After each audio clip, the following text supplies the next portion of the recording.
예, 안녕하십니까. 오늘 통일을 준비하는 청년 리더의 삶이라는 주제로 한 30분에서 40분 정도의 특별 강의를 진행할 서울사이버대학교 통일북한학과 통일안보북한학과 3학년 편입생 김성주입니다. 반갑습니다. 저는 2003년도에 동해상을 거쳐서 우리 한국에서 말하는 전마선, 사이즈가 폭이 1.5m에 길이 5m 되는 옛날로 말하면 노젓는 배입니다. 그 노젓는 배에 경운기 엔진을 설치를 해서 이틀 만에 이 대한민국 품에 탈북을 한 김성주입니다.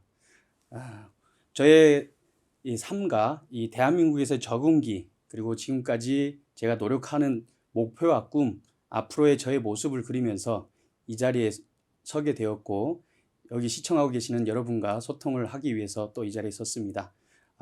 미흡한 점이 있더라도 넓은 마음으로 양해를 좀 부탁드리고요. 시작하도록 하겠습니다. 목차는 본인 소개와 북에서 나의 성장기, 그리고 제2의 고향의 적응, 그리고 사회생활, 그리고 목표와 꿈에 대해서 설명하는 순서대로 진행하도록 하겠습니다. 저는 이름은 김성주고요. 나이는 40세입니다. 그리고 주소는 이제 강원도 원주에 살고 있고요. 지금 현재 결혼을 하여 우리 이쁜 공주님 둘이 있습니다. 저는 그 2011년도에 한국체육대학교를 졸업을 했고요. 현재는 사단법인 한국청년회에서 통일정책실장을 맡고 있습니다. 그리고 사단법인 한국청년회에서 소속 원주청년회에서 회장을 역임을 했고요. 2023년도에는 한국청년회에서 강원지구 지구회장을 역임하였습니다. 현재는 EJ 레포츠 대표를 맡고 있습니다. 자격사항으로는 보시는 것 같이 대한수중핀협회 지금 스킨스쿠버 강사로도 활동을 하고 있고요. 그리고 YMCA 인명구조 요원과 생존수영 강사로도 활동을 하고 있습니다. 자격증은 보시는 것 같이 스카이다이빙 자격증과 그리고 패러글라이딩 자격증, 그리고 동력수상 조종면허 1급을 갖고 있고요. 해기사 면허, 소형선박 조종사 면허까지 가지고 있습니다. 저는 강원지구 청년회에서 지구회장을 이제 역임을 하면서 정말 국제사 우리 JC 활동을 이제 하기 시작한 이유는, 저는 이제 한국에 정착을 하면서 한 20년 만에 20년 가까이 이제 일을 하는 데만 주력을 했었습니다. 그러다가 이제 이 JC를 알게 되면서 사회생활을 시작을 하였고요. 보시는 이미지와 같이 한 그 로컬에, 그 원주의 로컬에 그 일반 회원부터 시작을 해서 원주 회장까지 하는데 5년에서 6년 정도가 걸렸고요. 그리고 그 이후에 또 우리 19개 각 로컬의 롬회장님들의 회장님들의 추천을 받고 선발이 되어서 강원지구 지구회장이라는 중차대한 직책을 또 맡고 수행을 하였습니다. 보시는 이미지는 강원지구 지구회장으로서 활동을 하면서 저의 일상생활에 담겨 있는 이미지들이 되겠고요. 저는 강원지구 청년회에서와 그 중국 길림성 청년연합회가 24년이라는 그 우호를 맺고 있는 사실을 알게 됨으로써 코로나로 인해서 끊겨 있던 그 우호 관계를 제가 지구회장을 하면서 다시 고리를 이제 연결해서 진행을 함으로써 23년도에 중국 길림성 청년연합회와 교류를 시작하면서의 그 이미지들이 이제 지금 올라오고 있는데요. 정말 큰 경험을 했던 것 같습니다. 이런 부분도 지금 보시는 이미지는 강원지구 체육대회를 하면서 우리 도지사님뿐 아니라 시장님들 그리고 국회의원님들 모시고 함께했던 사진이 되겠고요.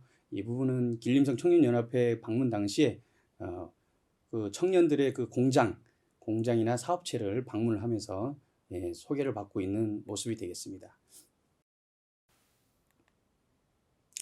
예, 이 부분은 이제 지구회원 체육대회, 합동 체육대회 진행했던 모습이 되겠고요.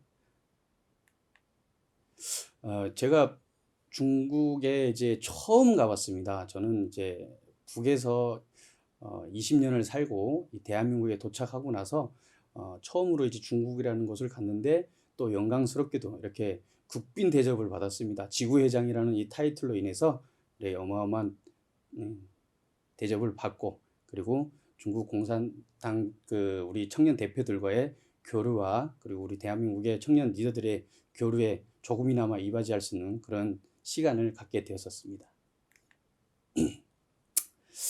저는 1983년 9월 6일생으로 북한 함경남도 이용군 나웅이라는 작은 마을에서 태어나서 북한에서 19년, 한국 나이로는 19년이고 북한 나이로는 20년이 되겠습니다. 20년을 이제 북에서 살다가 넘어오게 되었습니다. 저는 이제 함경남도 이원에서 5살 때부터 어떻게 기억이 나는데요. 그 아버지가 다니시던 7월 6일 라웅 철도 공장이라고 있습니다. 그 공장에서 아버지는 그 선반 일을 하셨고, 저는 이제 아버지 공장 산하에 있는 라웅 철도 유치원이라는 유치원에 다니게 되었습니다. 그러면서 이제 저의 유년기가 시작이 되었고요. 그 당시에는 아버지 어린이집에서 유치원에서 점심시간마다 이제 밥을 줬었거든요. 근데 어느 순간부터 제가 7살, 8살 졸업반 될 때쯤 되니까 2년 후부터는 이제 사정이 어려워지기 시작하면서 아버지가 공장에서 받는 도시락을 저에게 갖다 주시고 제가 그걸 먹고 점심시간을 보내고, 저희 아버지는 집에 가서 식사를 하시고 출근하셨던 기억이 납니다.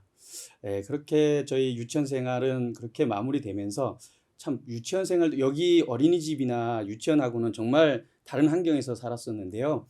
저희는 이제 그 높은 반에 가면 갈수록 이제 공부를 좀 하긴 합니다. 이제 한글 공부도 하고 수학도 배우는데 정말 그때는 그 공부보다는 먹고 나서 노는데 정말 재미가 들려서, 노는 것도 여기서처럼 이렇게 아기자기하게 놀이기구나 이런 장난감을 가지고 노는 게 아니라 저희는 뭐 베개 싸움을 한다든가 막 벨트를 풀어서 벨트 싸움을 한다든가 하면서 막 그렇게 그것도 재밌다고 보냈던 것 같습니다. 그러다가 벨트에 이빨이 앞니가 막 2개가 빠지고 막 그런 날도 있었고요. 그런 날은 또 선생님께서 고생하셨다고 사과를 또 이렇게 선물로 주시고 또 그런 기억도 있습니다. 저는 그런 유년기를 거쳐서 이제 초등학교 1학년에 이제 라웅 인민학교라는 데 입학을 했었는데요. 북한은 아시다시피 4년제입니다. 그래서 그 1학년을 입학을 해야 되고 학교를 가면 공부를 해야 된다고 하는데 저는 공부에 너무 자신감이 없는 겁니다. 그래서 아버지한테 저는 공부한다면 가기 싫어요 했더니 아버지께서 걱정하지 마. 거기에 체육 특수반이 있는데 거기 가서 축구부를 들어가면 공부를 안 할 수 있다고. 그 한마디에 이제 유혹이 돼서 이제 아버지 손을 잡고 학교에 입학이 되었습니다.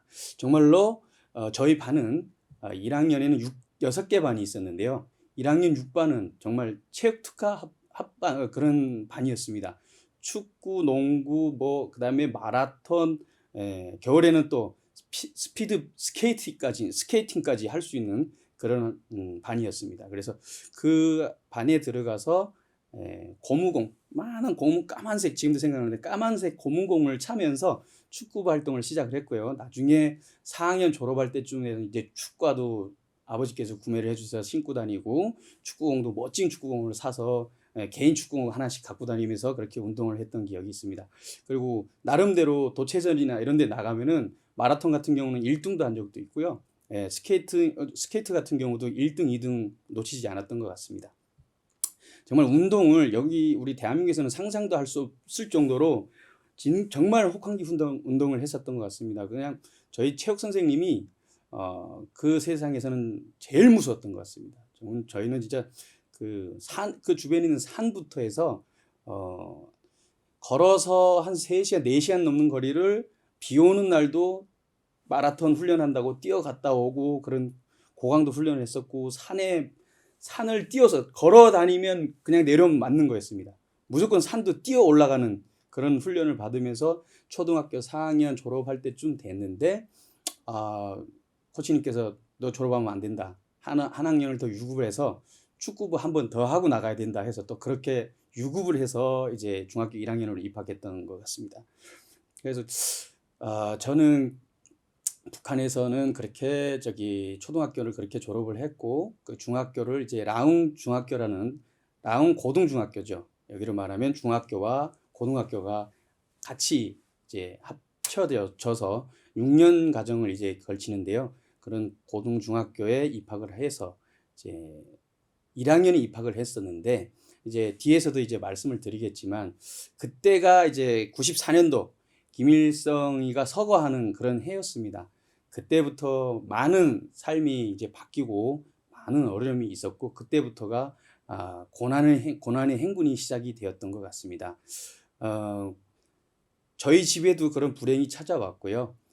저는 이제 중학교 1학년에 들어가서 공부를 이제부터 조금 해볼까 했었는데 집안 사정으로 인해서 할 수도 없었고 그리고 다행인 것은 아버지께서 그 라웅 철도공장에 선물조를 하셨습니다. 그 선물조는 뭐냐면 김일성, 김정일 선물조인데 그 산삼이나 뭐 꿀이나 이런 것을 이제 그때 생일, 그러니까 김일성이 생일이나 김정일이 생일 때 이제 라웅 철도 공장을 대표를 해서 이제 선물을 바치는 그런 선물조셨는데 그 활동을 하시면서 저희 어머니 고향이 이제 자강도셨어요. 그 자강도에 미리 그 선물 기지를 만들어 놓으셨습니다.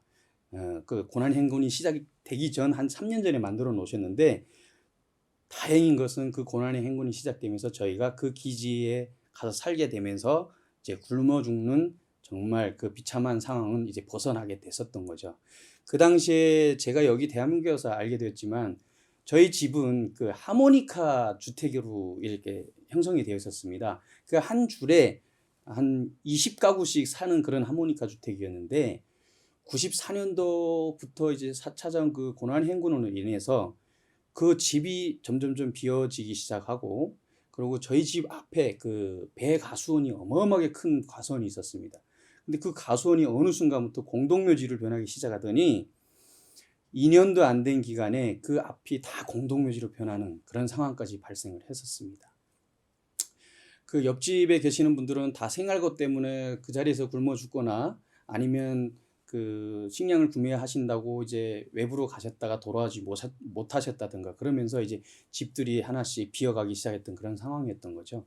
근데 이 94년도부터 시작한 고난의 행군은 제가 봤을 때는 그 전부터 그 지미가 있지 않았나 생각이 듭니다.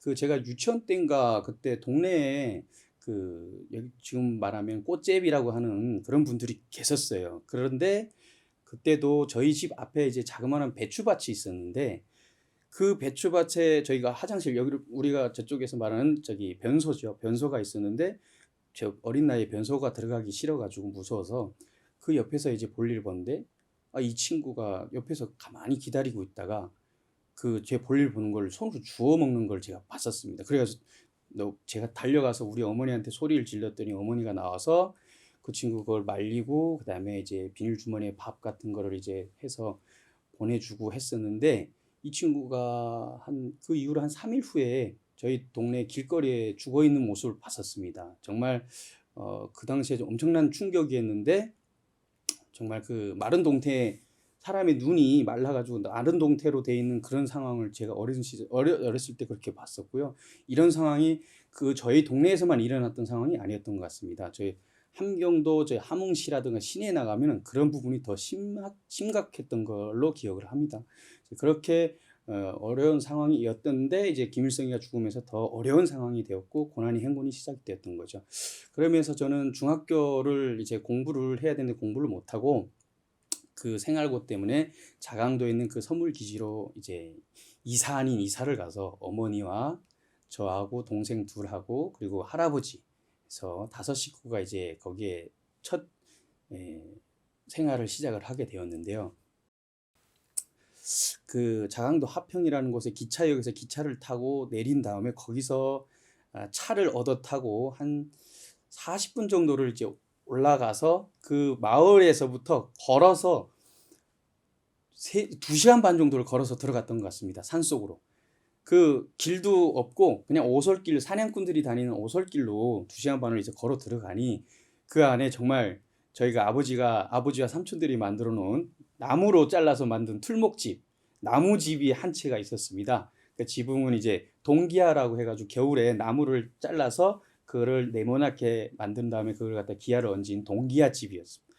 그 집에서 이제 삶을 이제 시작하게 되었는데요. 당시에는 정말 아무것도 없어가지고요. 옥수수 몇 킬로밖에 없었어요. 그래서 그 옥수수를 망돌에다 갈아서 가루를 내서 그 주변에 있는 낄장구라는 그 주변에 이제 시골길 비포장을 걸어가다 보면은 봄 시즌에 보면 잎이 이렇게 넓은 그 풀이 엄청 많습니다. 그거 보고 낄장구라고 하는데 그 풀이 근데 독이 있어요. 근데 그거밖에 먹을 게 없는 거죠. 그래서 그 풀을 죄다 뜯어다가 가마솥에다가 푹 끓인 다음에 한 3일 정도, 4일 정도를 우려요. 물을 버리고 또 물을 넣고. 그래서 그 독기를 다 뺀 다음에 거기에 옥수수로 한 국자, 예, 여기를 우리 지금 국 끓일 때 쓰는 국자 있지 않습니까? 그 국자로 한 국자를 넣고 가마솥에 죽을 한 가마를 써놓고 그거를 이제 하루 세 끼를 그걸로 이제 먹는 겁니다.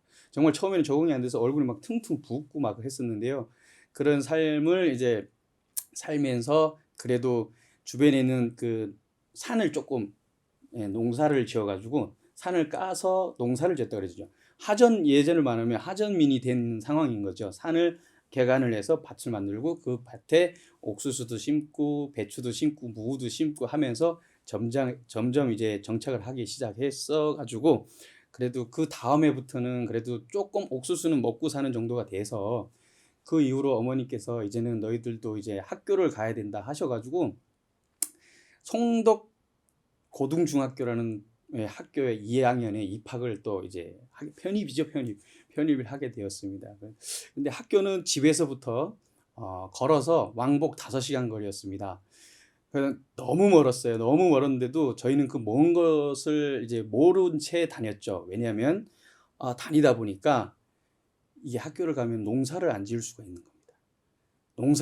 농사를 정말 너무 혹독하게 시켜가지고 저희 어머니가 지금 생각해 보면 그럴 수밖에 없던 거였죠. 인력은 저희밖에 없는데 어머니 혼자서는 버거웠었던 거죠.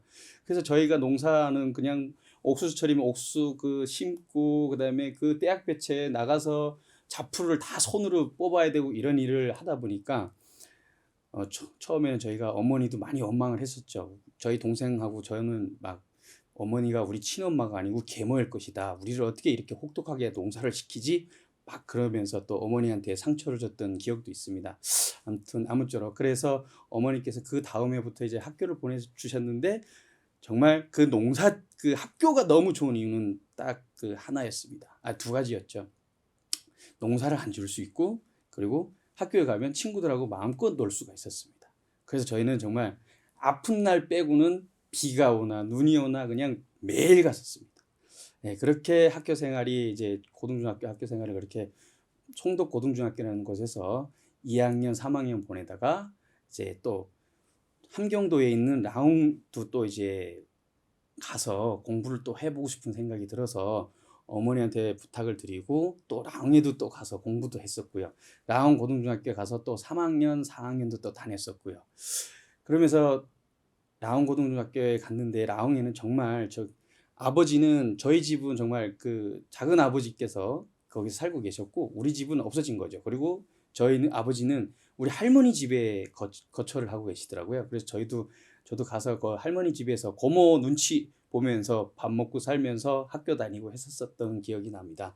그래서 그 또 고등중학교는 6학년까지 6년제다 보니까 그래서 또 다시 한 1년 정도 생활을 하다가 그 식량고가 제일 컸죠. 먹고 사는 문제가 제일 크다 보니까 또 공부를 거기서 그래도 시골보다는 도시에서 공부하는 게 훨씬 또 그게 더 컸었던 것 같습니다. 그래서 더 있고 싶었지만 식량고로 인해서 다시 자강도로 들어가야 되는 상황이 발생을 했고 그 자강도 합평해서 송도 고등중학교 6학년까지 이제 잘 마치게 되었습니다. 그 안에 뭐 일들은 많지만 학교에 다니면서의 그 에피소드라든가 여러 가지 많은데 시간 관계상 지금은 좀 넘어가도록 하겠습니다. 그래서 고등중학교를 졸업하고 어머님한테 어머니 저 이제 군대를 가려고 합니다. 그래서 다시 라항으로 나가서 군대에 입대해서 군대 가서 큰 공 세워서 우리 집안에 큰 보탬이 되도록 노력해 보겠다고 하고 엄마한테 얘기를 하고 기차를 타고 한 열흘에 걸쳐서 함경도 리원으로 나갔던 것 같습니다. 점점 이제 가면 갈수록 생활고뿐 아니라 모든 생활이 어려워지다 보니까 지금도 여기서 말을 하면 기차 타고 열흘 걸리고 보름이 걸렸다 그러면 믿지를 못하십니다. 이유인즉은 기차가 가다가 전기가 없다 보니까 전기가 끊기면 가던 기차가 멈춰섭니다. 특히나 이 산길 같은 경우는 그 높은 곳을 올라가다가 거의 다 올라갔는데 기차가 멈추면 전기가 멈추면 다시 빠꾸로 해서 원래 출발했던 그 역까지 다시 내려갑니다. 그러면 그 내려갔던 데서 이틀이 됐든 3일이 됐든 전기가 들어갈 때 다시 기차가 멈춰 있는 거죠. 그런 대부분이 그 당시에는 그랬습니다. 제가 2003년도 넘어오기 전까지 이런 상황이었고요. 그런 뭐 열흘 걸리나 보름 정도 걸리는 건 기본이었고요.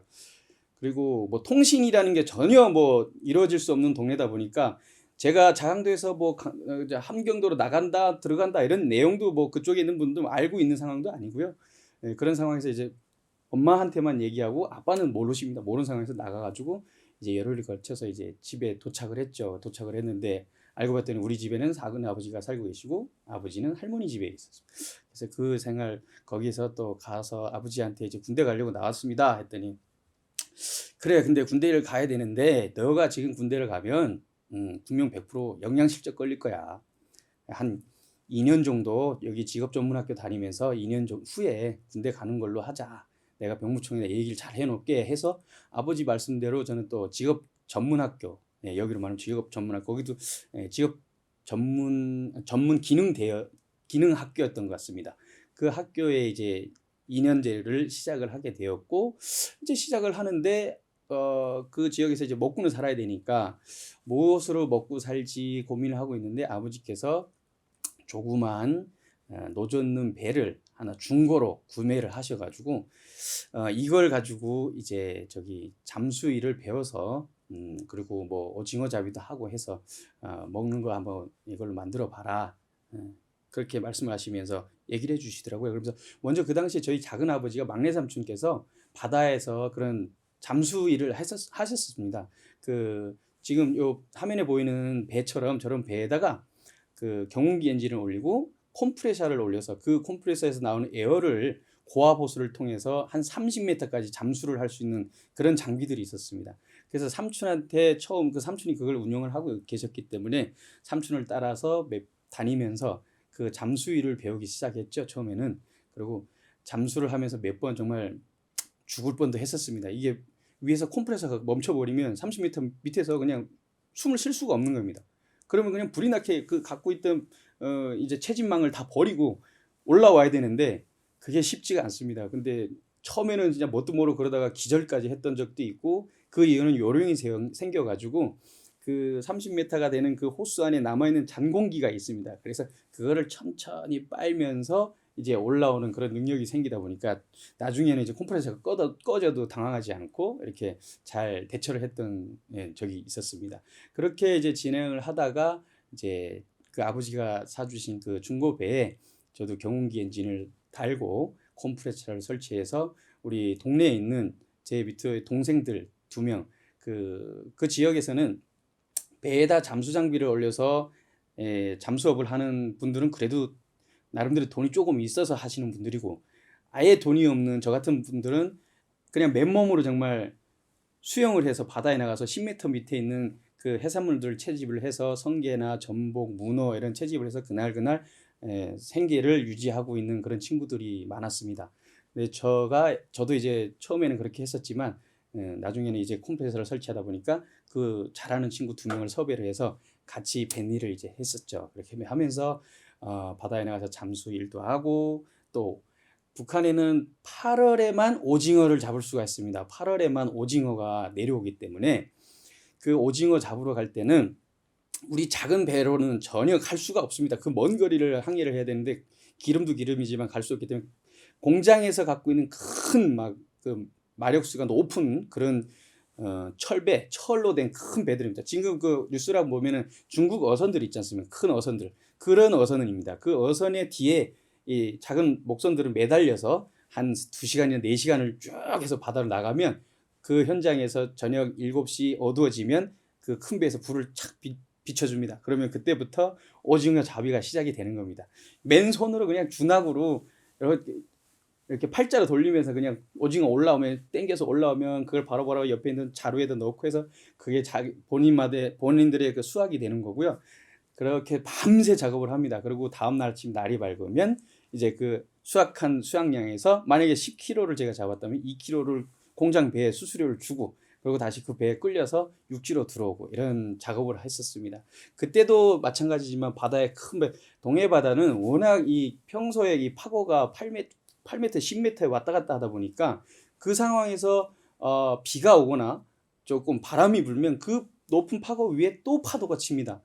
그러면 이제 배가 워낙 이 높이가 낮다 보니까 물이 엄청 많이 들어와서 그 물을 밤새 푸고 오징어를 잡아야 되는데 오징어 잡히지도 않고 파고가 세면은 그러거든요. 그렇게 이제 생활을 하면서 바다에 이제 적응을 했죠. 이제 한 2년 정도가 됐었고요.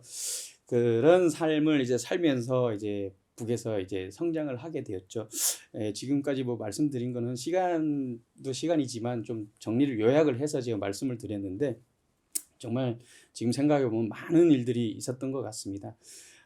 그래가지고 제가 이제 배 일을 다 지금 이제 끝나고 이제 군대를 가야 될 때가 점점 다가오는데 또 집안에 일이 생겼습니다. 아버지께서 그 당시에는 서로 먹고 살기도 힘든데 저희 집안에는 비디오 테이프를 돌려서 볼 수 있는 비디오 기계가 있었어요.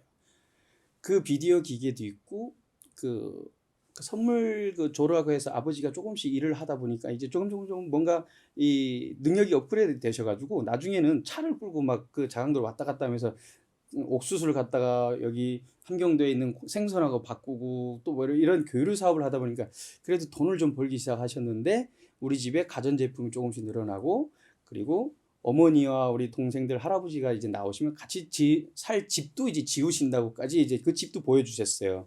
그 정도로 이제 경제 상황이 좋아지는가 싶었는데 이게 웬걸 보이브로부터 아버지가 조사를 받기 시작한 겁니다. 예, 그 횡령죄로 이제 조사를 받기 시작했는데요. 한 달 동안 정말 붙잡혀 가셔가지고 그 문초를 당하시고 정말 매일 그냥 맞으시고 막 그러셨어요. 그때 상황도 또 설명드리려면 시간이 참 많이 걸릴 건데 그 고문받는 그 취조실로 제가 식사 배달을 했었습니다. 근데 식사 배달을 하는 중간중간 이제 고모나 삼촌들이 보내는 쪽지를 아버지하고 말을 맞춘다고 보냈던 거를 제가 한 5번을 그 연결을 하다가 마지막에 들켰어요. 들켜가지고 그 보안원들한테 잡혀가지고 한 2박 3일 동안 저도 진짜 엄청 맞고 벌칙이 뭐였냐면 복도에 머리를 박고 손을 뒷집을 지은 상태에서 절대 못 움직이게 하는 겁니다. 근데 만약에 움직였다 그러면 나와서 엄청 때리는 겁니다. 때렸다가 또 나이 드신 분은 또 오셔가지고 살살 타리면서 쪽지 어디 무슨 내용이 있었고 쪽지 몇 번을 갖다 주었냐 계속 물어보시는 거예요. 그래서 제가 그때 말을 잘못했으면 큰일 나겠다는 생각이 딱 정신 차리고 다 잃어버렸다고 했죠. 뭐 한 번은 갖고 오다가 저기 성냥갑에다 넣었는데 군인들을 만나가지고 담배를 뺏기면서 다 잃어버렸고 뭐 해서 그런 내용들 그리고 뭐 비 오는 날 갖고 오다 보니까 다 이게 비 맞아가지고 다 찢어지고 버렸고 뭐 이런 변명을 해서 그 말을 2박 3일 동안 있으면서 똑같은 말을 똑같이 하니까 결론은 이제 풀려났는데 저희 아버지는 그 당시에 이제 맞으셔가지고 이 낭심의 병을 또 얻으셨어요. 그래서 아무튼 결론은 한 달간의 그 취조 결과는 15년형이라는 형벌을 받았죠. 선물도 제때 생일날 날짜에 못 맞춰서 제출을 못했다는 그런 병명 그리고 공장 재산, 나라 재산을 횡령을 했다는 그런 벌 해서 15년의 형량을 받고 아버지가 이제 감옥을 가신 거예요. 그 감옥을 가셨는데 저희 작은 아버지가 아버지하고 그럼 미리 그 전부터 무슨 계획이 분명히 있었던 거였죠. 그래서 아버지를 이제 조만간 병보석으로 뺄 거다. 아버지의 그 병치료 때문에 뺄 거니까 너도 그렇게 알고 있어라 하면서 그 작은 아버지가 그 안전부죠. 그 잡혀 있는 감옥에 가셔서 돈을 좀 쓰셔가지고 아버지를 6개월 병보석으로 이제 빼내오신 거예요. 그 딱 나오셨는데 그때부터 아버지가 다른 얘기를 하나도 안 하시고 이제 남조선 얘기를 계속 하는 겁니다. 남조선으로 가야 된다. 저는 그 당시에 너무 놀랬죠. 저는 정말 그 어렸을 때 헐벗고 굶주린 남조선 어린이들을 구출하러 먹여 살리러 가야 된다면서 꼬마 자동차 뭐 해가지고 그런 교육을 받던 세대였고 제가 18살, 19살 때도 이 정신 세뇌가 얼마나 무서운지 저는 바로 이 아버지를 바로 갖다 신고를 해야 되겠다. 왜냐하면 이 아버지로 인해서 우리 가문이 진짜 망할 일이 생기겠다. 큰일 생기겠다 해서 그런 생각을 하면서 아버지 무슨 소리냐. 절대 저는 안 된다 했는데 그 아버지가 이제 내가 여기 있으면 내가 이제 다시 감옥에 들어가면 15년이라는 시간이 있다 나오면 할아버지가 될 거고 너도 여기서 군대를 가면 너는 제인의 아들인데 너 무슨 낙을 볼 수가 있겠냐. 그런 얘기를 이제 많이 해주시면서 저를 해유를 하신 거죠. 근데 어떻게 보면 저도 마지막에는 그 해유에 아버지의 그 설득에 이제 조금 이해가 돼가지고 그러시죠. 뭐 이왕 이제 이렇게 된 거 결정을 했습니다. 저도 이제 함께 가기로. 그래서 날 언제가 좋겠냐 해서 날짜를 이제 정하는데 옛날 고구려 시대 때도 그 동해상으로 무역을 한 그 날이 있는데 그게 바로 청명을 끼고 하는 5월 달이 제일 바다 날씨가 좋은 시기랍니다. 그래서 저희가 디데이를 5월 3일로 잡았습니다. 그래서 5월 3일에 이제 잡고 이제 출발을 하면 며칠 걸릴지는 모르니까 그 준비를 했죠. 기름부터 쌀 그리고 뭐 물 그리고 이제 가다가 만약에 잡히면 변명할 수 있는 고기 국물 그런 것도 다 준비를 했었고요. 그래서 이제 시간이 흘러서 이제 거의 이제 한 일주일 정도를 남기고 있는 그 시점이 됐는데 제가 배를 이제 작업을 끝나고 배를 육지로 올렸는데 갑자기 우리 동네에 있는 그 동생이 형님네 어머니가 오셨다는 거예요. 어머니가 그래서 저는 그때부터 이제 막 긴장이 되는 거죠. 엄마가 어떻게 이걸 알고 왔을까? 알고 오신 걸까 뭘까? 저는 그 여성분들의 그 촉이라는 게 그걸 지금 저는 그래서 그 당시 한번 크게 느꼈던 게 있어서 지금도 그거를 믿고 있습니다. 그래서 막 뛰어갔어요. 뛰어갔는데 엄마를 봤는데 어머니를 보고 뭐 말을 할 수가 없었어요. 그냥 엄마를 자꾸 울기만 했던 기억이 납니다. 이게 말을 할 수가 없어요. 왜냐면 엄마한테 그 내용을 얘기했다면 또 엄마가 분명히 신고를 할 거고 우리는 분명히 감옥에 잡혀갔을 거고요. 100%. 그래서 엄마한테도 얘기를 못하고 계속 울고 하니까 왜 그러냐. 그래서 제가 이제 좀 말을 돌렸죠. 군대를 가는데 어머니 제가 군대 가서 정말 진짜 큰 공을 세워서 진짜 집안을 위해서 정말 열심히 할게요. 그러니까 어머니 걱정하지 말고 잘 지내고 계시고 이 말만 계속 반복적으로 했던 것 같습니다. 근데 어머니께서 눈치를 채신 건지 제가 말하는 멘트 속에 뭐 어떤 그 영향을 좀 받으셨는지 오셔서 이틀을 주무시고 농사철이기 때문에 바로 이제 가셔야 된다고 해서 기차표를 예약을 하고 이제 출발을 하게 됐어요. 그래서 어머니 또 그렇게 기차역에서 어머니도 거의 열흘에서 보름이 걸려서 오셨는데 뭐 연락을 하시고 오신 것도 아닙니다. 연락을 할 수도 없고요. 근데 또 그렇게 오자마자 바로 가시는데 그 당시에 제가 지금도 정말 후회하고 또 그것을 지금 뭐 마음에서 내리지 않고 그걸 영향을 받아서 동기부여가 돼서 지금 열심히 지금 하는 부분도 있는데 제가 그 당시에 이 주머니에 안쪽에 북한 돈 500원이 있었습니다. 그 당시에 제가 출발할 당시만 해도 북한에서 쌀 한 킬로에 50원 할 때였거든요. 그러면 이 돈으로 쌀을 10kg를 살 수 있는 돈이었는데 저는 이 돈을 왜 안에다 넣고 바늘을 꿰맸냐면 남조선에 혹시라도 살아서 도착했을 경우 한두 끼는 그래도 사 먹을 수 있는 그 돈이 있어야 된다. 비상금이 있어야 된다. 이런 마음 때문에 이제 여기에 바늘질을 해서 이제 딱 갖고 있는데 어머니 가신다는데 이 돈을 드리고 싶은데 이게 드려야 되는데 드릴 수가 없는 거예요. 왜냐면 어머니 드리고 싶은데 드렸다가 우리가 만약에 저기 갔다가 살아남아서 도착을 한데도 거기서 이 비상금이 없으면 우린 굶어 죽을 것 같은 생각이 드는 거죠. 그래서 그 돈을 못 드렸어요. 결론은 대한민국에 와서 휴지 조각이 되었지만요.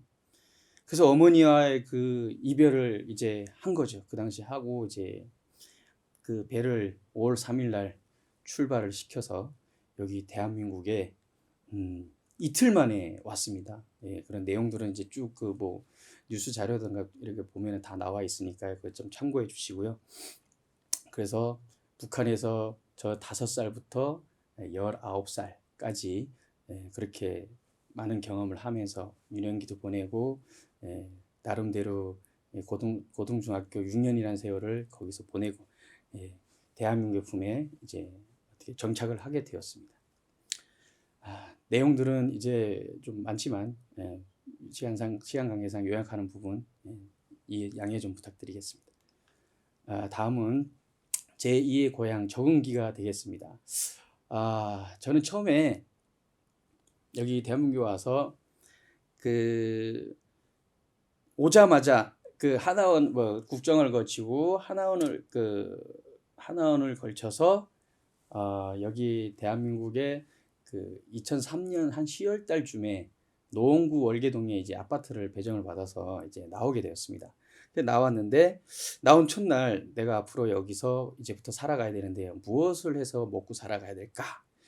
그리고 여기에 정착을 하려면 어떤 것부터 해야 될까 고민을 하다가 제가 북에 있을 때도 이 운동에 관심이 되게 많았습니다. 특히나 태권도를 너무 배우고 싶은데 태권도를 아무나 막 가르치는 게 아니다 보니까 인민학교부터 태권도는 율동체조부터 해서 수업 중간중간에 체조 시간에 해서 배워주긴 하지만 그거는 어디까지나 그냥 일반 누구나 다 배울 수 있는 기본을 배웠던 거지 정확하게 이제 체계적으로 배우지를 못하다 보니까 대한민국 오자마자 제일 처음에 배우고 싶었던 게 태권도였습니다. 그래서 그 노원구 월계동에 집 배정 받는 그 날 나오자마자 바로 태권도 도장을 찾아다녔습니다.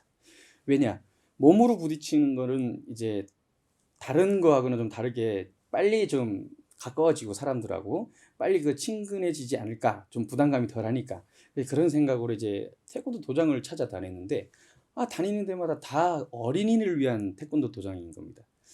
그래서 고민을 많이 하고 성인을 위한 반성인부 그런 거 없을까? 그리고 고민하고 다니는데 간판에 보니까 웬 성인이 칼을 들고 옛날 한복을 입고 나르는 그런 동작의 간판이 보이는 겁니다. 사단법인 한국전통택견이라는 간판이 보였습니다.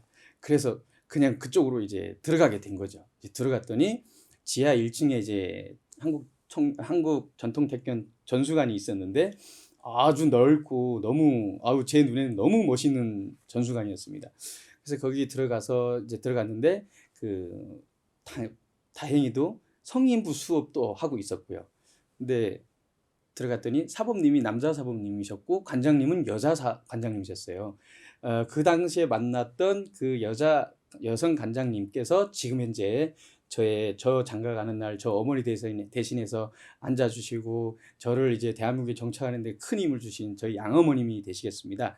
이영기 스승님이신데 그 여성 관장님께서 저의 얘기를 다 들으시고 좋다.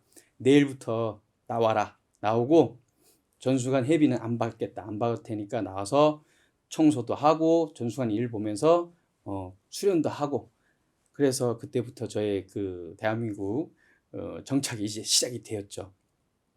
그러면서 한 2년 넘게 정말 열심히 했던 것 같습니다. 매일 아침 9시 출근해서 전수관 도장 청소부터 그다음에 마지막 수련생들이 다 가고 청소 끝내고 집에 가면은 항상 12시 반 1시가 됐었어요. 그 생활을 거의 2년을 이제 하면서 지도 사범으로까지 이제 스승님께 인정을 받아서 이제 지내게 되었고요. 그러면서 이제 스승님께서 그래도 대한민국에서는 학벌이 있어야 된다. 전남과학대라는 데가 있는데 너 거기 주말반이라 이렇게 온라인식으로 좀 다니면서 교육을 좀 받으면 좋겠다 해서 스승님 권유로 이제 전남과학대 태권도 학과도 입학을 했었는데 어떻게 보면 그게 좀 불씨가 됐던 것 같습니다. 태권도 학과 2년을 졸업했는데 태권도를 제가 제대로 배우지 못하는 그 아쉬움이 너무 컸던 거예요.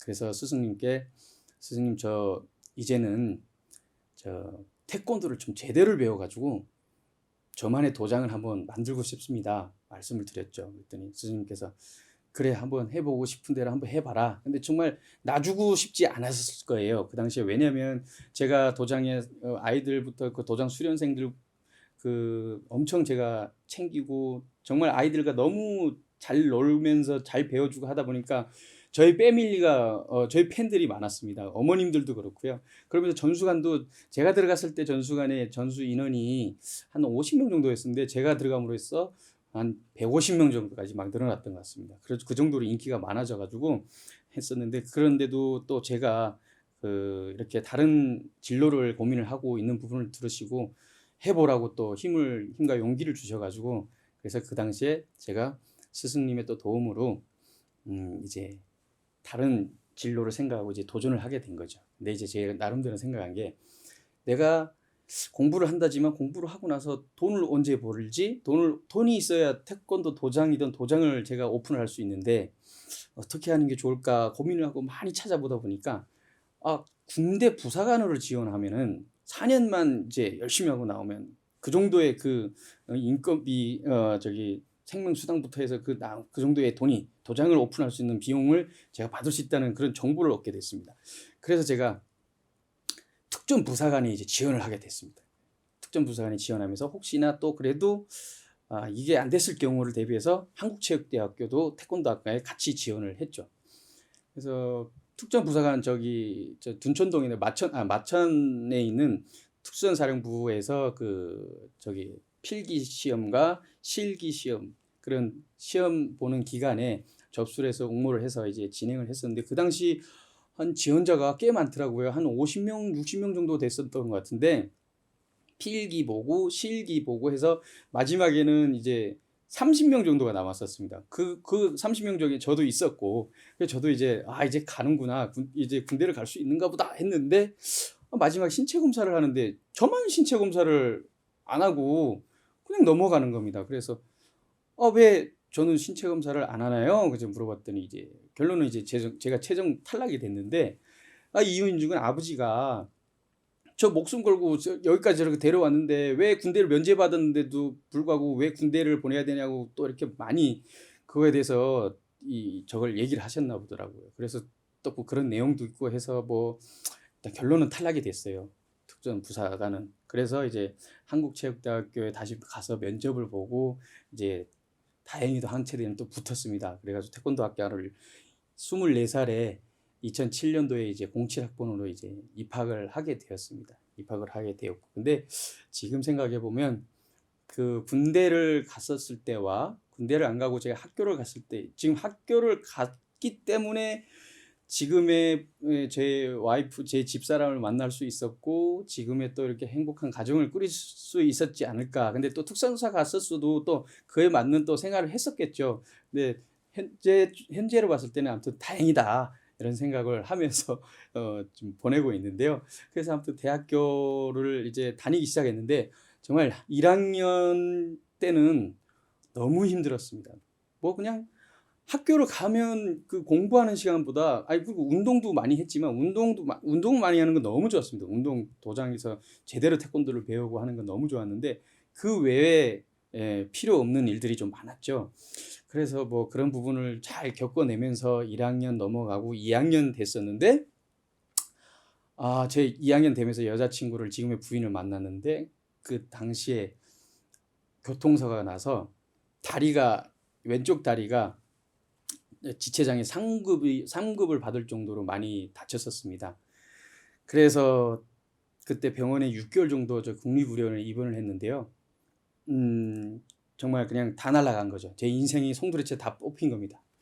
이제 도대체 무엇을 위해서 어떻게 살아야 될까? 이 다리 때문에 뭐 운동은 당연히 못 하는 거고 어떻게 이제 먹고 살아야 되나? 이게 방향을 또 바꿔야 되는 상황이 닥친 거죠. 그래서 고민을 많이 하고 그 6개월 있는 동안 치료받으면서 고민을 정말 많이 하고 그리고 이제 치료가 다 끝나서 나와서 이제 무엇을 하면 좋을까 하다가 알바를 이제 알아보게 됐습니다. 왜냐면 재활 치료를 받아야 되는데 한 달에 70만 원에서 80만 원 가까이 이제 그 돈을 지불해야 되는데 그 돈이 어디 있습니까? 그래서 재활 치료는 포기를 하고 이제 알바하기로 결심을 하고 이제 알바를 찾았는데 알바 자리를 찾았는데 그 지인의 소개로 이 자강도 여기 강원도 그 원주라는 곳에 오크밸리 리조트에 있는데 거기에서 주말 알바를 할 수 있다는 그걸 받고 그래서 그때부터 주말 알바를 이제 오크밸리로 다녔죠. 근데 그 알바를 다니면서 저는 그 오크밸리에 다니면서 그 놀이동산 오크밸리에 가면은 놀이동산이 있는데 자전거와 아이들 조그만 그 미니 기종들 놀이기구들 막 이런 거를 이제 렌탈하는 그런 놀이동산이었습니다. 근데 거기에 이제 유로번지라고 아이들을 이제 안전벨트를 하고 한 10m를 올렸다 내렸다 해주는 그런 유로번지 번지 점프 기계가 있었는데 그 기계가 하루에 정말 많이 태우면 30명에서 35명 정도가 제일 많이 태우는 거랍니다. 그 조작하는 알바생들이 너무 힘들어한다고 하길래 그래서 제가 그거를 이제 맡아서 하게 됐는데 저는 하루에 정말 많은 날은 150명까지 태웠던 것 같습니다. 화장실도 못 가고 물도 못 먹고요. 그 정도를 일을 했었어요. 그래 하다 보니까 이제 그 부분을 이제 우리 그 대표님께서 그 당시에 대표님께서 좋게 봐주셔가지고 너 내가 이 기계값을 네 월급이나 거기서 받을 테니까 점차 이렇게 갚으면서 하고 이 놀이기구를 네가 인수를 해서 네 걸 한번 만들어 봐라 해서 제가 그 놀이기구를 유로번지를 인수를 하고 그거를 이제 나오는 돈 족족 이제 대표님한테 드려가지고 그거를 제 걸로 이제 만들었죠. 그래서 그때 당시에 그 유로번지를 운영을 하면서 꿈을 키웠습니다. 이 오크밸리 놀이동산에 있는 이 대표, 그러니까 이 놀이동산을 내 직업으로, 내 사업장으로 만들고 싶다. 만들면 어떨까 하는 그 나중에 저의 미래를 좀 꿈을 꾸면서 그 힘든 상황이 그냥 정말 매일매일이 그냥 정말 재미나게 지나갔습니다. 정말 지금 생각하면 지금은 그렇게 하면 또 못할 것 같습니다. 근데 그 당시에는 너무 재밌으면서 왜냐면 일을 한 것만큼 돈이 들어오고 그에 대한 자부심도 또 많았어요. 제가 고객들한테 조그만 아이들하고 이렇게 잘 소통하면서 재미나게 해주면 부모님들께서 막 음료수도 사다 주시고 막 용돈도 주시고 너무 그런 부분이 많다 보니까 힘든 부분은 많지만 그런 대우받는 거, 이렇게 내가 잘해서 이렇게 성공을 하면 이런 대우를 받으면서 살 수 있는 세상이 바로 대한민국이구나를 그때 제대로 느꼈던 거죠. 그래서 결론은 그 군대를 가고 싶었다가 또 이제 학교 생활하면서 지금 여기까지 오게 된 거죠.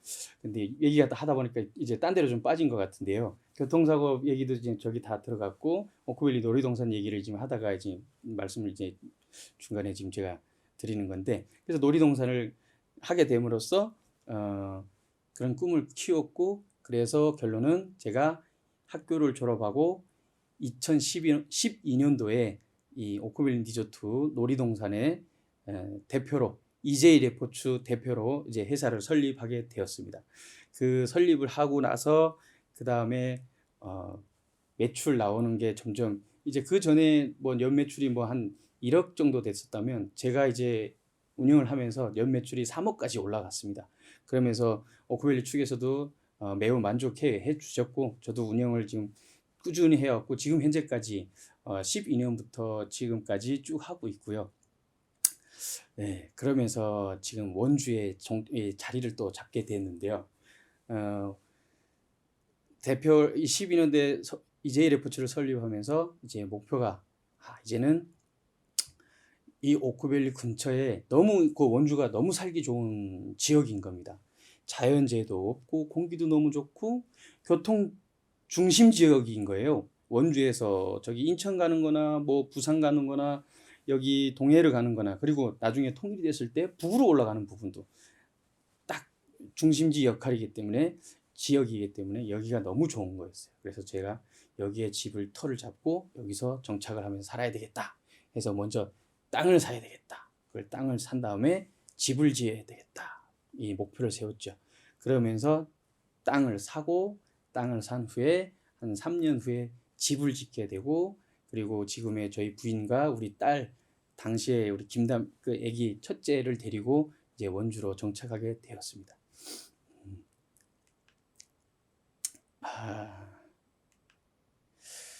그러면서 이제 원주에서 생활을 하고 정말 북에서 그렇게 20년을 살고 대한민국에서 이제 정착해서 산 지가 거의 20년 가까이 되어오던 시기에 지금으로부터 제가 2016년도에 이제 이 JC라는 단체를 이제 알게 되었습니다. 그 전까지는 정말 제 먹고 사는 제 사업에만 집중을 해서 살았습니다.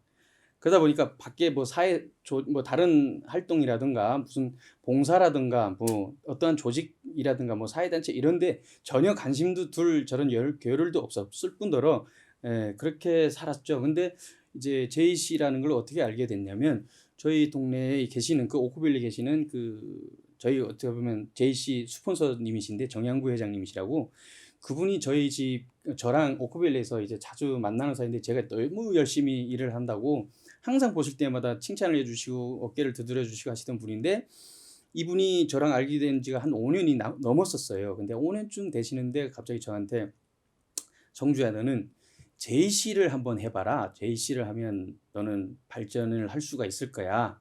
그래서 JC가 어떤 단체인지 모르는 상태였으니까 그래서 이제 JC 측에서 저한테 이제 연락이 왔고 JC를 입회를 하게 되었습니다. 근데 정말 제가 JC 생활을 이제 하게 됨으로써 정말 많은 것을 배우고 정말 이제 사회라는 것도 그때부터 더 많이 배웠고 예, 사람과 사람 간의 이 소통하는 부분부터 해서 그런 배우는 점들이 너무 많았던 것 같아요. 저는 이제 저희 어머니가 그런 부분이 있었어요. 어머니께서 노래 부르는 걸 좋아하시는데 누구 앞에서 나서서 노래를 부르시면 목소리가 엄청 떨면서 이제 막 노래를 부르시는 그런 경향이 있었어요. 근데 저 또한 그런 게 있었어요. 사람들 앞에 뭐 나서서 말도 해본 적도 없지만 말을 하라고 시키면은 정말 막 속에서 이 심장이 꿀렁꿀렁 대면서 말이 막 이렇게 울림 정도까지 그렇게 심했었거든요. 그런데 JC 활동을 하면서 제가 일반 신입 회원부터 시작을 해서 그 원주 지역에는 로컬 회장까지 하면서 거의 한 5년 정도 걸려서 이제 회장을 했는데 그 기간 동안 JC에서 정말 크게 느꼈던 게 다녀보니까 강원도만 해도 원주만 해도 저 같은 사업하는 사람들이 많고 청년 사업가들도 많지만 정말 배울 점이 너무 많은 겁니다. 저는 지금까지 그냥 제 것만 보고 그냥 저만 잘났다고 살았는데 저보다 잘난 사람들이 너무 많은 거예요. 그래서 그분들이 그 잘난 사람들 말 그대로 잘난 사람들 말씀도 잘하시고 사업 규모도 저보다 뭐 저는 비할 바도 안 되는 사람들이 너무 많고 그래서 야 역시 이 JC라는 단체가 정말 메리트가 있구나 해서 제대로 배워야 되겠다 해서 회장까지 했는데 또 회장을 하고 나니 또 강원 지구에 당시에 저희 그 롬회장들 동기 롬회장들이 16명이었는데 그 16명이 각 시군에 있는 그 로컬 회장들입니다. 근데 그 친구들이 저를 또 1년 임기 다 돼갈 쯤에 지구회장으로 너 강원 지구회장을 해야 된다고 추천을 또 해줘가지고 강원 지구 또 지구회장이 됐습니다. 지구회장이 돼서 강원도의 기관 단체장이 된 거죠. 그러면서 또 지구에서 또 강원 지구라는 또 이 지구는 또 원주 청년회사라는 원주와 또 많은 이 그릇이 완전 또 다른 상황이 되어버렸습니다. 정말 역대 지구회장님들의 그동안의 그 노고부터 해서 그분들은 정말 어마어마하신 분들이시고요. 저는 또 그분들을 보면서 또 많은 것을 이제 배운 게 이제 저희는 JC는 4대 이념 하에 이제 우리 청년 리더들이 이제 본인의 자기 역량 개발과 지역사회 개발 그리고 국제사회 우호 증진 그리고 비즈니스 네트워크라는 그런 4대 이념 하에 똘똘 뭉쳐서 이제 활동을 하고 지역사회 봉사활동도 진행을 합니다. 그런데 봉사라는 게 그냥 저희가 뭐 물질적으로 이렇게 봉사하는 것보다 지역사회에서 필요한 사업을 개발하는 그런 봉사사업을 많이 위주로 하고 있습니다. 그리고 또 JC를 하면서 제가 지금도 그냥 제일 어디 가서 자랑스럽게 생각하는 부분이 JC 또 신조가 있는데요. 이 신조는 저는 지금도 이게 너무 가슴에 와닿고 지금도 항상 저희는 행사 있을 때마다 신조를 이제 외칩니다. 신조의 내용을 보면은 신앙은 인간 생활에 그 의의와 목적을 부여하고 인류는 국경을 초월해서 형제가 될 수 있다. 이런 내용이 있습니다. 정말 그에 맞게끔 저희는 이 대한민국 한국청년회사가 지금 12,000명의 회원을 이제 보유를 하고 있는데요. 각 전국에 있는 시, 도, 군에 다 있습니다. JC가. 그런데도 불구하고 또 전 세계에 JC가 있습니다. 그래서 JCI인데요. 우리 전 세계에 있는 JC 회원들과 매년 또 아시아 태평양 지역 아태대회 또 세계회원대회라고 해서 세계대회에서 전 세계에 있는 회원들이 모여서 하는 대회 또 아시아 지역에 있는 회원들이 모여서 하는 대회 하면서 국제 우호 중진을 또 하고 있고요. 또 국내에서는 국내 자체로 전국 회원대회와 각 지역별 지구회원대회를 비롯한 각종 행사들 이런 행사들로 해서 서로 끈끈하게 교류를 하면서 자기 역량 개발과 지역사회 발전에 큰 이바지를 하는 그런 청년 리더들의 모임입니다. 이 단체에서 정말 많은 것을 배우고 하면서 제가 지금 현재 또 지구회장을 또 마무리하고 중앙에 또 실장직을 이제 맡아야 된다고 또 추천을 또 많이 해주셔가지고 우리 강원지구의 또 역대 선배님들께서도 그렇고 우리 동기 실장님, 동기 지구회장님들께서도 말씀해 주시고 해서 추천을 또 받고 격려를 받으면서 한국청년회에서 사단법인 한국청년회에서 통일정책실장을 또 이제 맡게 되었습니다. 영광스러운 자리입니다. 저는 그동안 일을 하면서 목표가 이제 다음 이제 페이지의 목표에 대해서 목표가 꿈에 나올 건데요. 내가 잘 먹고 잘 살고 적응을 한 다음에 그 목표를 위해서 내가 활동을 하면 되지 하는 마음을 갖고 있었기 때문에 일에만 집중을 하다가 보니까 이 사회에 이런 조직이라든가 이런 풍습 이런 내용들을 전혀 모르다가 이 JC를 하게 됨으로써 안 되겠다. 이 시간이 흘러가면 내가 아무리 통일 관련된 일을 나중에 한들 그게 과연 그 효과가 있을까? 이런 생각이 많이 들었습니다. 그래서 통일정책실장이라는 그 중차대한 실장직을 하고 싶다, 하고 해보겠습니다 해서 맡았고, 그리고 또 이 실장직을 맡다 보니까 이제 이왕 시작한 거 제대로 배워서 해야 되겠다. 우리가 탈북민이라 해서 북한 사회를 잘한다고 할 수 없다는 것을 제가 너무 뼈저리게 느꼈습니다. 그래서 통일정책실장을 맡으면서 이제 제대로 나도 통일에 대해서 제대로 공부를 하고 배워야 되겠다. 그런 마음을 가지고 이제 가지게 되었고, 그러다 보니까 이 통일 교육에 대한 것을 제대로 가르쳐주고 할 수 있는 그런 단체나 학교가 있지 않을까. 그래서 제가 알아보다 보니까 우리 여기 서울 사이버대학교에 통일안보 북한학과라는 것이 개설이 됐다고 이제 지인분을 통해서 알게 되었습니다. 그래서 이제 제가 지금 통일안보 북한학과 3학년에 올해 이제 입학을 하게 되었고요. 근데 지금 제가 지금 이 학교에 들어와서 배우면서 지금 후회하는 게 하나 있습니다. 1학년 때부터 시작을 했어야 될 걸. 괜히 3학년부터 시작을 했구나. 정말 여기 들어오니까 여기 저희 그 이지영 학과장님을 비롯한 우리 문상균 교수님, 차문석 교수님, 이 교수님들의 교육하시는 이 교육안이 너무 퀄리티가 너무 높으셔가지고 제가 이게 3학년에 들어와서 배울 수 있는 그 정도의 레벨이 아닌 겁니다. 1학년부터 배웠어야 되는 거였습니다. 그래서 그 부분을 지금 너무 후회하지만 그래도 2학년 시작하니까 열심히 지금 배우고 있습니다. 근데 온라인을 하는 부분이 쉽게 생각을 했었습니다. 저도 이제 한 체대에 다니면서 학교 다니면서 4년 동안 다니면서 배웠던 그게 있으니까 뭐 온라인은 조금 그래도 쉽지 않을까 했는데 전혀 그렇지 않습니다. 온라인 교육은 더욱 책임감이 필요하고요. 시간을 정말 쪼개가면서 해내야 되고요. 그 차에 그 교육을 받아야만 출석도 할 수 있고 미션도 주어지는 만큼 또 해야 학점이 되고 정말 어려운 것 같습니다. 어렵지만 너무 좋은 강의를 해주시는 교수님들 계시기 때문에 정말 재미나게 지금 배우고 있고요. 그리고 또 이런 교육을 받으면서 또 점차 또 인맥이 이 통일 교육 쪽으로 인맥이 조금씩 늘어나니까 지금 또 통일부 소속 국립통일교육위원회 교육위원으로 강원도 교육위원으로 지금 또 활동을 하게 되었습니다.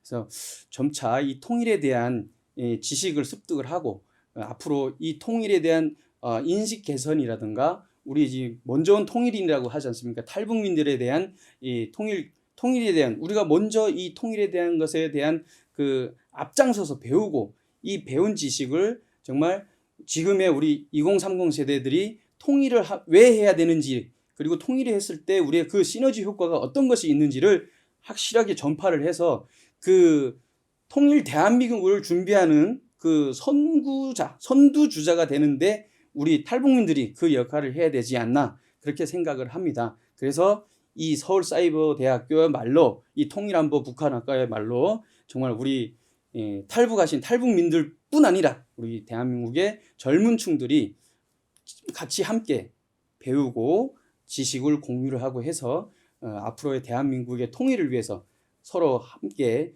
소통을 하고 교류를 하면서 나갈 수 있는 그래 하나의 장이지 않나 생각을 합니다. 지금 또 말이 점점 길어지고 있는데요. 다음 그 밑에 있는 EJ 레포츠 학교로 찾아가는 이동식 생존 수행 교실이라는 이 부분에 대해서 설명을 좀 드리겠습니다. 그 EJ 레포츠는 저의 회사명인데요. 제가 이제 오크밸리 놀이동산을 쭉 하다 보니까 제 이제 친한 동생 태권도 도장에서 같이 운동을 하던 친구가 군대 갔다 온 친구를 또 제가 팀장으로 스카우트하면서 그 친구가 오크밸리 놀이동산 일을 너무 잘 맡아 하는 거예요. 그래서 항상 제가 가면은 그 친구한테 잘한다 하지만 이 잔소리만 하게 되는 상황이 많이 발생하다. 그래서 그때 또 느낀 게 뭐냐면 이 오크밸리는 정말 저 친구 믿고 맡기고 같이 당연히 하죠. 저도 뭐 그걸 버리고 하겠다는 게 아니라 저 친구가 알아서 다 너무 잘해주기 때문에 나는 또 하나의 사업체, 우리 EJ 레포츠에 또 하나의 좀 더 큰 그릇을 하나 만들어야 되겠다. 그래서 그 당시에 제가 이제 이 머릿속에 들어온 게 나라장터를 통해서 입찰을 보는 그런 건설 회사들이라든가 그런 쪽을 제가 이제 좀 정보를 얻기 시작했습니다. 그래서 정말 건설 회사를 처음에는 해보려고 그 건설 회사, 종합건설 회사 만들 수 있는 자격증, 방수 기능사 같은 경우 그런 거 자격증을 딴 다음에 그 2년 정도의 종합건설 회사에 그 취직을 하게 되면 그 10억 이상부터의 입찰에 참여할 수 있는 그런 자격 조건이 된다든가 그런 조건을 알게 됨으로써 그걸 좀 준비를 했었죠.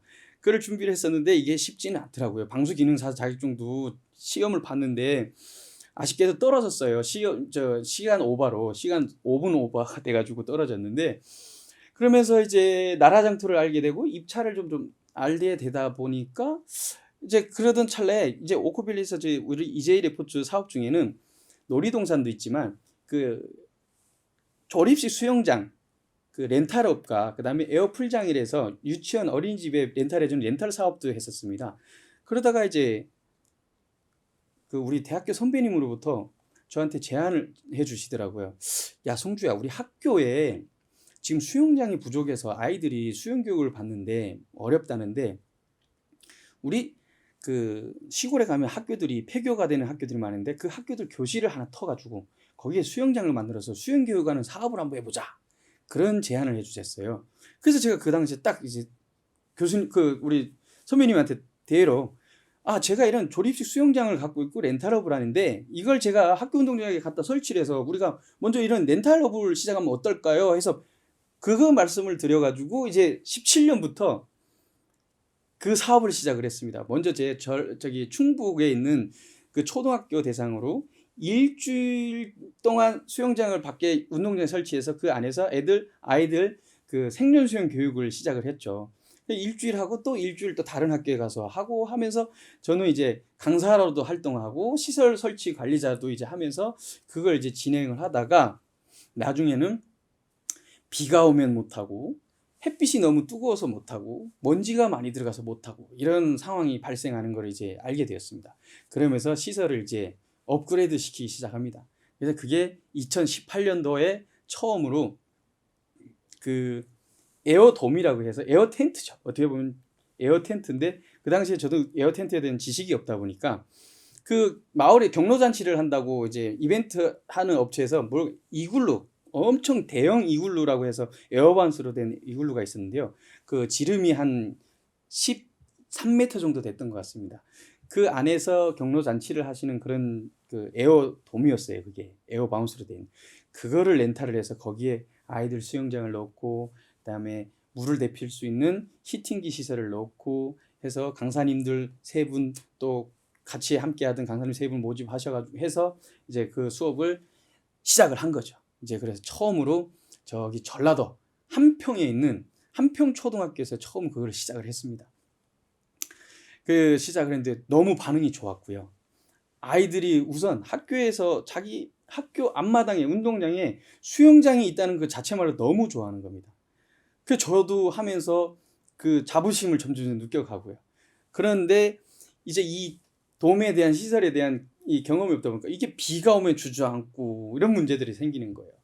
그래서 이 시설 또 개발을 해야 되겠다 해서 그 중국에 있는 공장을 찾아가지고 그 지인 중에 중국 그 조선족 분이 한 분 계셨는데 지금도 저와 함께 면밀하게 지금도 같이 교류를 하고 있으면서 아직도 같이 저희 영업본부장으로 활동하고 있는 형님이 계십니다. 그분하고 이제 공장을 찾아다녔어요. 공장을 찾아내서 그 공장에 가서 손으로 도면을 그려가면서 에어돔을 만들어 왔죠. 근데 만들어 왔는데 그 돔 또한 비만 오면 주저앉는 겁니다. 그래서 그 돔 지금 우리 회사 창고에 그런 돔이 3개나 지금 있습니다. 사이즈를 늘렸다가 너무 커서도 못 쓰고 좁아서 수영장을 못 넣어서 못 쓰고 이런 돔들이 그래 3개나 되는데 그런 시행착오를 겪으면서 이제 2018년도, 19년도 딱 코로나 터지기 전에 저희가 그 시설을 딱 확보를 다 하고 전라도에 있는 전국에 그때부터 입찰이 막 엄청 많이 떴었거든요. 그래서 전라도에 있는 입찰부터 해서 강원도, 용인, 이 전국 경기도 지역에 있는 입찰을 저희가 거의 다 땄었습니다. 많이 땄습니다. 그래서 야 이제부터 됐다 했는데 그때부터가 코로나가 시작이 되어서 모든 입찰 결정이 났던 계약들이 다 취소가 돼버리고 그 19년도, 20년도, 21년도까지죠. 21년도까지 정말 손가락을 빨면서 지금 정말 버텼습니다. 정말 저희는 다른 업체들은 코로나 기간에 한 것도 못했지만 저희는 그래도 코로나 기간에도 2번이나 했었습니다. 어디에서 했냐면요. 저기 비금도라고 전라도 쫙 땅끝 맨 끝에 있는 섬이 있습니다. 거기 비금도에 있는 도초초등학교하고 비금초등학교를 한 해에 하나씩 그래서 코로나 기간 동안 2번을 그렇게 진행을 했었습니다. 저희는 그러 하면서 실적도 쌓고 더욱 실적도 좋아지고 그런 입찰을 땄었던 건데 이제 코로나 때문에 그렇게 이제 넘어갔고 다행히도 22년도 하반기부터 코로나가 이제 팬데믹 시기가 끝나면서 이제 좀 풀리면서 저희가 어떻게 보면 급성장을 하게 됐다고 봐야 되겠죠. 그래서 오크밸리에서 이제 쭉 지금 한 거의 뭐 15년 가까이 있었는데 이제 이 생존 수영 사업을 하면서 그래도 이제 그 궤도에 그 나름대로 대한민국에 있는 생존 수영 업체 중에서는 그래도 2위를 하는 정도의 EJ 레포츠로 이제 성장을 하게 되었습니다. 그래서 제가 이제 저의 사회생활 중에 이제 또 EJ 레포츠로 해서 학교로 찾아가는 이동식 생존 수영 교실에 대한 내용을 좀 간단히 좀 소개를 드렸고요. 그래서 지금 현재는 주력 사업인 이제 오크밸리 놀이동산 사업과 이제 학교로 찾아가는 이동식 생존 수영 사업을 2가지 사업으로 이제 병행을 해서 지금 사업체를 이끌어 가고 있으면서 또 사단법인 한국총연에서 통일정책실장으로서 또 그리고 우리 서울사이버대학교의 통일안보 북한학과의 학생으로서 열심히 지금 노력하고 있습니다. 어떻게 보면 또 이러다 보니까 마지막 이제 페이지로 왔는데요. 저의 정말 아까도 처음에 좀 말씀을 드리긴 했었지만 목표와 꿈은 이렇습니다.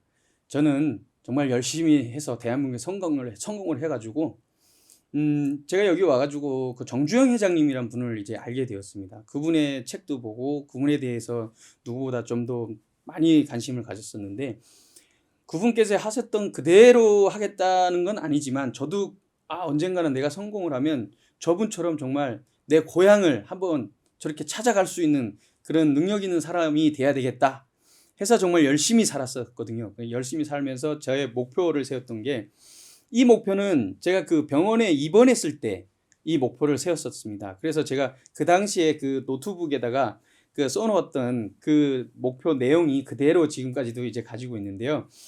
제가 이제 성공을 하면 제가 1톤도 안 되는 그 전마선을 타고 왔으니까 여기서 대한민국에서 1톤짜리 어선 100대를 사가지고 그 100대에 쌀을 100톤을 실어가지고 북에 당당히 한번 가보고 싶은 그게 꿈이었습니다. 그게 꿈이었고 목표였고 그게 목표죠. 목표.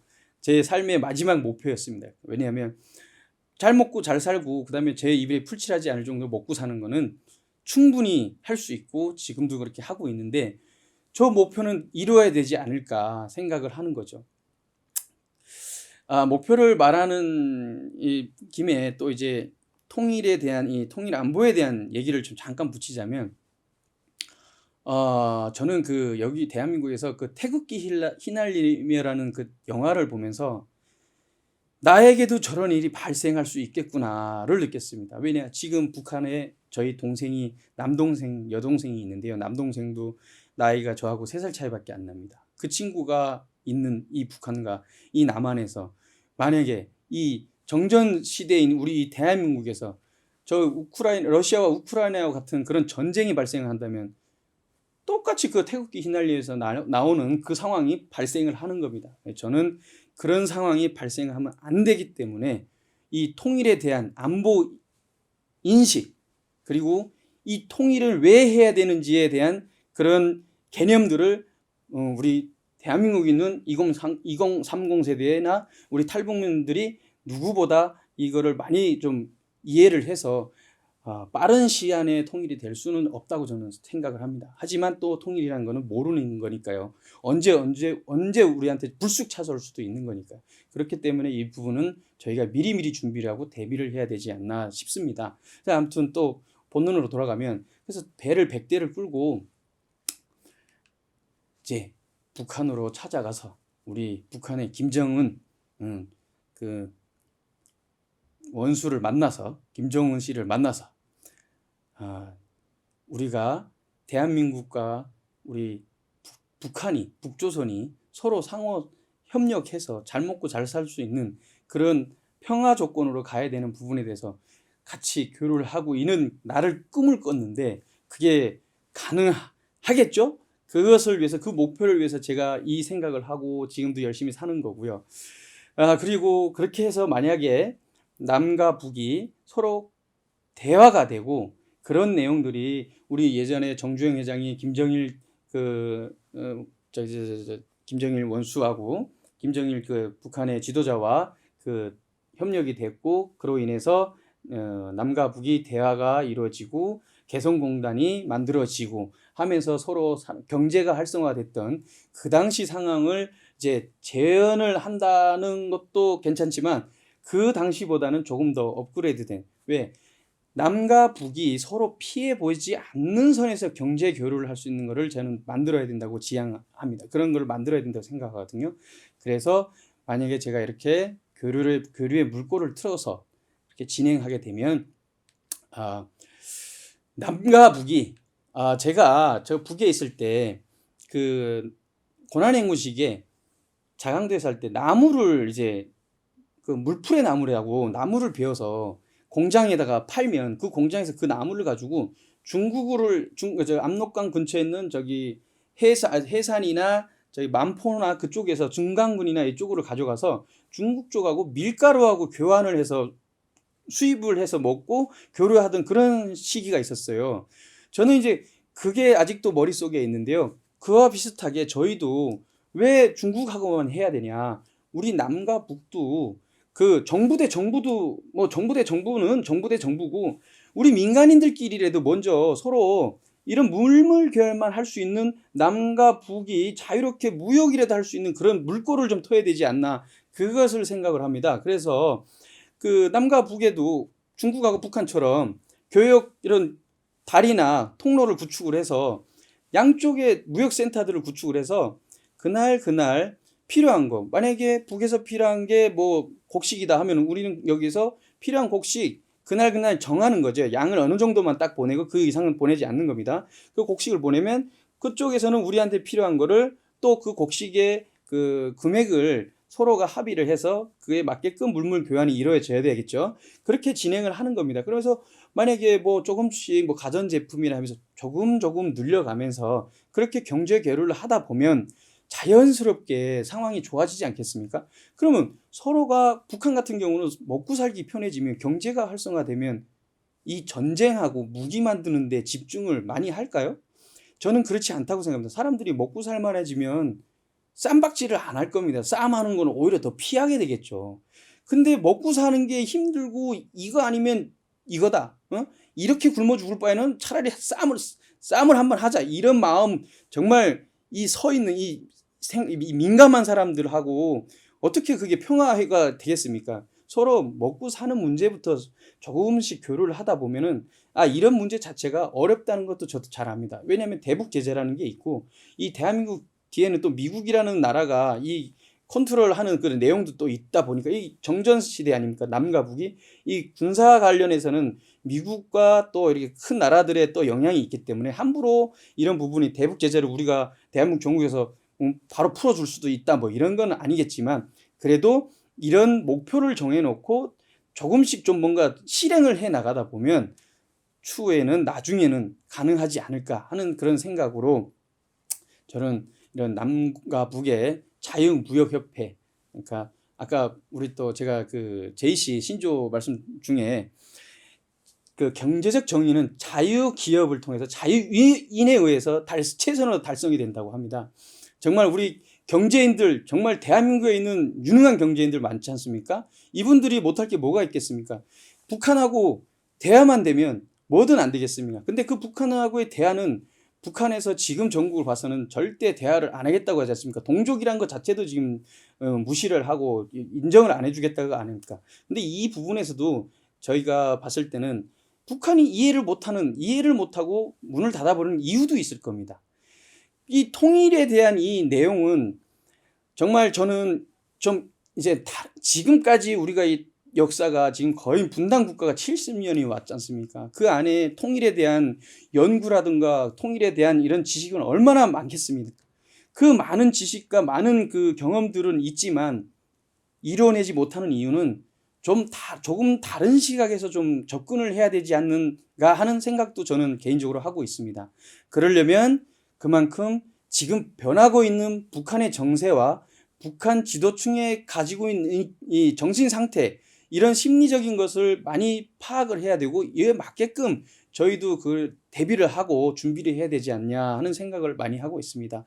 해서 아무튼 나중에는 이렇게 남과 북이 분명히 또 이제 소통을 할 겁니다. 근데 항상 보면은 잘 아시겠지만 작년, 재작년 그 우리 문재인 대통령 시절에 보시면 얼마나 좋았습니까? 남과 북이 그냥 서로 대통령들이 판문점을 들어가고 나 군사분계선을 어떻게 넘은 겁니다. 막 넘고 왔다 갔고 미국의 트럼프 대통령이 왔다 갔다 하고 저는 그걸 보면서 내가 생각하던 이 목표와 꿈이 빨리 오겠구나 하는 생각을 막 했었습니다. 근데 또 정권이 바뀌면서 이런 내용들은 언제 이랬나 싶을 정도로 싹 바뀌어버렸습니다. 이게 지금 현재 대한민국의 현실인 것 같습니다. 정부 정권이 바뀌면 바뀔 때마다 그 내용들이 바뀌어가는 이 부분이 제일 안타깝습니다. 저는 이런 정부 정책이 정말 꾸준히 쭉 연결될 수 있는 그런 정책이 있어야 되고 이것을 집행할 수 있는 조직이 있어야 된다고 저는 생각합니다. 그래야 북한하고 대화가 된다고 생각합니다. 북한이 뭡니까? 이럴 때는 이렇게 얘기해서 뭐 할 것처럼 다 해놓고서는 정권 바뀌니까 또 다른 얘기를 한다. 너네들은 거짓말쟁이야. 너네들하고 이제 대화를 안 해. 이런 내용인 것 같습니다. 제 예측인데요. 지금 그런 상황이다 보니까 계속 한 몇 년 이렇게 바뀌어도 계속 반복적으로 이어가지 않나 그렇게 생각을 합니다. 그래서 저는 지금부터 저뿐 아니라 지금 이 영상을 보고 계시는 우리 앞으로 이 서울사이버대학교의 통일안보북한학과의 신입회원 예정자분들께 말씀드리지만 통일에 대한 그 안보 교육이라든가 지식이라든가 이런 부분은 우리 앞으로 편입할 우리 편입생이나 신입회원들 분들께서 배워가지고 미리 준비를 하면서 우리의 다가올 대한민국의 통일을 위해서 역할을 하기 위해서 이 자리에 꼭 함께 했으면 좋겠다는 말씀을 좀 드리면서 아는 거 많아야 우리도 북에서 왔지만 북에 대한 지식을 많이 가지고 있어야 대한민국에 있는 우리 젊은 층들이나 우리 기존 기성세대들 앞에서 이런 얘기를 자신 있게 할 수 있고 통일을 왜 해야 되고 통일 안보가 왜 중요한지를 자신 있게 설명을 할 수 있는 그런 유능한 그런 통일 선두주자가 될 수 있지 않을까 생각을 해봅니다. 아무쪼록 긴 시간 이제 저의 또 이렇게 말씀을 들어주신 시청해 주신 모든 분들께 다시 한번 감사드리면서 오늘 저의 그 강의라 보기보다는 저의 그냥 저의 인생 제가 일상생활하는 부분과 앞으로의 저의 목표에 대한 설명을 좀 드렸습니다. 어떻게 들으셨는지 모르겠지만 많이 좀 부족하긴 하겠습니다. 하지만 앞으로 저도 이게 배우는 단계이고 앞으로 조금 더 발전된 모습으로 여러분과 함께 할 수 있는 그런 날을 기대하면서 오늘 이 시간을 마치도록 하겠습니다. 감사합니다.